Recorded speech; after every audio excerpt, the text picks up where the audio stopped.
দুপৰীয়াৰ ভাগত চিৰাং জিলাৰ ভাৰত ভূটান সীমান্ত ৰিপু সংৰক্ষিত বনাঞ্চলত যি বনধ্বংস চলি আছে দীৰ্ঘদিনৰ পৰা সেই দীৰ্ঘদিনৰ সৰজমিন তদন্ত কৰিবলৈ এপছুৰ সভাপতি দীপেন বড়ো সাধাৰণ সম্পাদক খনীন্দ্ৰ বসুমতাৰী নেতৃত্বত এটা এপছুৰ সজাতি দল আৰু চিৰাং জিলাৰ পৰা এটা সাংবাদিকৰ দল উক্ত বনাঞ্চলত উপস্থিত হৈছিল আৰু উক্ত বনাঞ্চলৰ যি বনধ্বংস চলি আছে ইয়াৰ প্ৰত্যক্ষ কৰি বাতৰি যুগুত কৰি আমি উভতি হোৱাৰ সময়তে মই চলাই থকা বাহনখনত হঠাতে এজন ব্যক্তি হাতত কুঠাৰ লৈ উন্মুক্ত অৱস্থাত বিশেষকৈ মোৰ গাড়ীখনকে আক্ৰমণ কৰাৰ চেষ্টা চলায়। সেই সময়ত গাড়ীখনত আমি মুঠ 4জন ব্যক্তি আমি উপস্থিত আছিলোঁ, সাংবাদিক উপস্থিত আছিলোঁ। খেদি অহাত আমিতো প্ৰাণৰ মায়াত আমি তাৰ পৰা পলাব লগা হ'ল। কিন্তু দুৰ্ভাগ্যজনক কথা যে আচলতে এইটো ঘটনা কিয় হ'বলৈ পালে।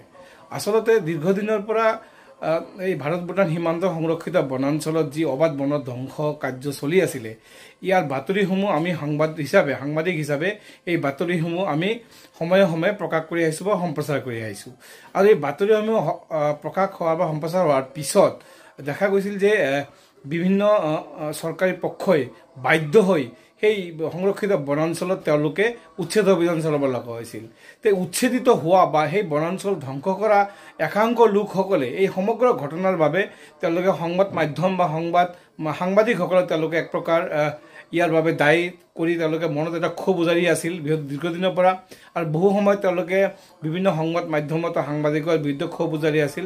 আৰু আজি আমি অনুভৱ কৰিছোঁ আচলতে ইমান গাড়ীৰ ভিতৰত সাংবাদিকৰ গাড়ীখনকে তেওঁ লক্ষ্য কৰি কিয় ল'লে। আচলতে সাংবাদিকৰ দলটোৰ পৰা আমাৰ পৃথকে আমি ভিডিঅ' সংগ্ৰহ কৰি আছিলোঁ, গাড়ীৰ খিৰিকীদি আমি ভিডিঅ' সংগ্ৰহ কৰি আছিলোঁ। আচলতে এই বস্তুবিলাক যাতে আমি ৰাইজৰ আগত দেখুৱাব নোৱাৰোঁ তাৰ বাবে আচলতে আমাক এক প্ৰকাৰ ভয় খুৱাবলৈ হওক বা প্ৰাণে মৰাৰ কাৰণেই হওক এনেদৰে কুঠাৰ লৈ আমাক আক্ৰমণ কৰিছে।